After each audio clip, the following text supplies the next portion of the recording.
Hey there, YouTube. Here's part 2 to the first video I made. You're gonna, after you get your races driven in, front and back, you flip your housing over so it looks like such. Take your bearing, pack it up, and then you put your bearing back in here, and then drive your seal in. And then after that, you're ready to go set this on your press or whatnot. And then you'll drive your axle straight in very carefully. Make sure it's straight. And then, I don't know, I'll just show you here on this next clip. Alright, I got it set up in the press here.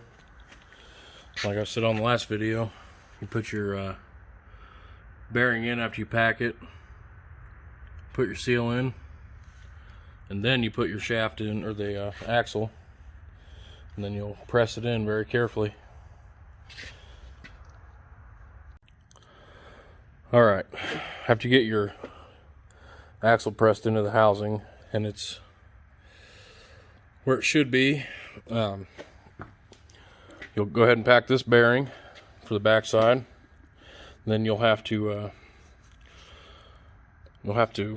drive this race down onto, or down into there until it stops. And then that's what it should look like after you get it driven in. Your hammer will rebound off the punch once it's seated where it needs to be. And after this, you drive your seal in, and then put your spacer in. It's going to be pretty close to being ready to be on the machine. All right, they're ready to go back on. Don't forget your O-ring, and make sure you don't forget your spacer, front and back. Process pretty much the same for going on as it came off.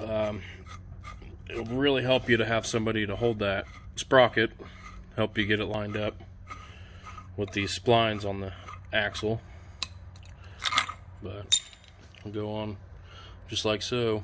In the spirit of making a how-to video, I decided to go ahead and run down putting this thing back together. I skipped the part of putting the hub back in. It involves a lot of cussing,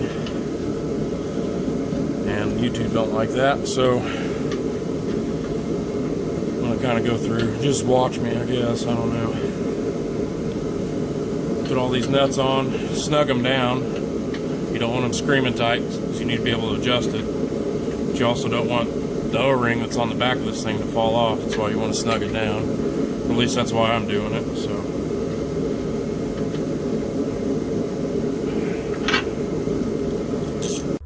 alright, after you get your hub nuts put on, you put on your tensioner bolt here. If I can get it.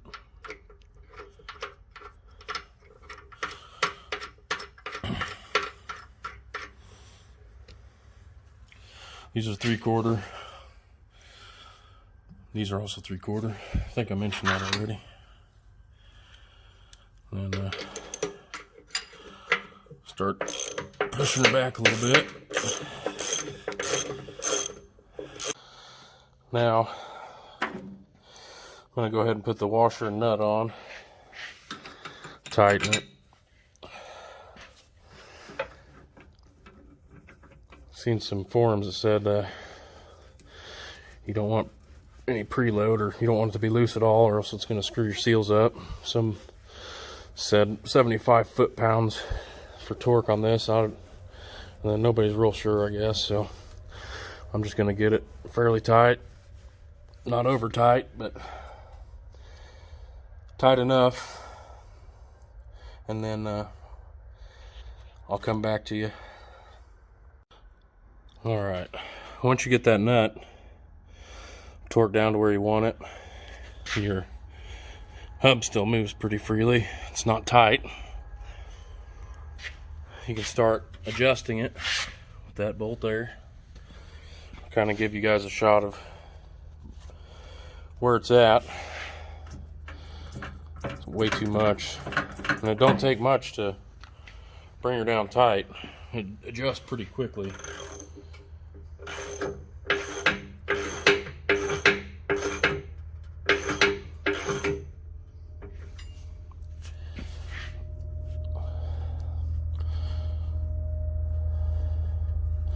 I'm not going to measure this one because I'm kind of going off a feel from the last side, or the other side.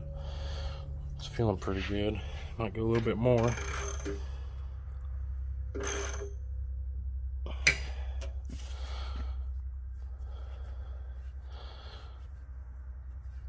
These are old chains too, so I'll probably be replacing them before long anyways.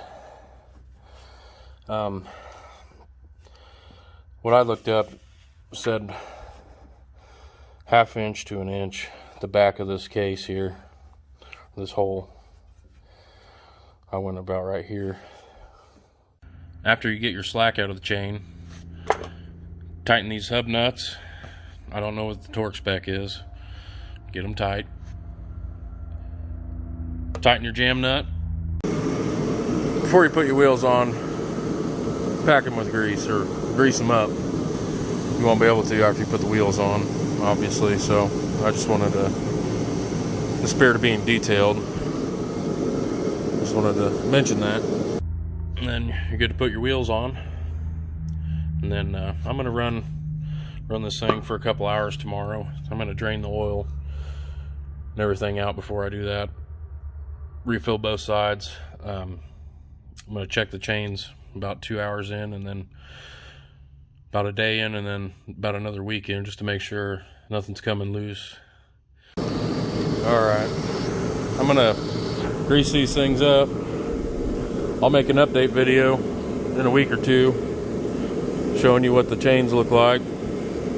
Let you know if I'm having any problems. If you like the video, give me a thumbs up. Subscribe if you want. I really appreciate you taking the time to watch my videos. Have a good one.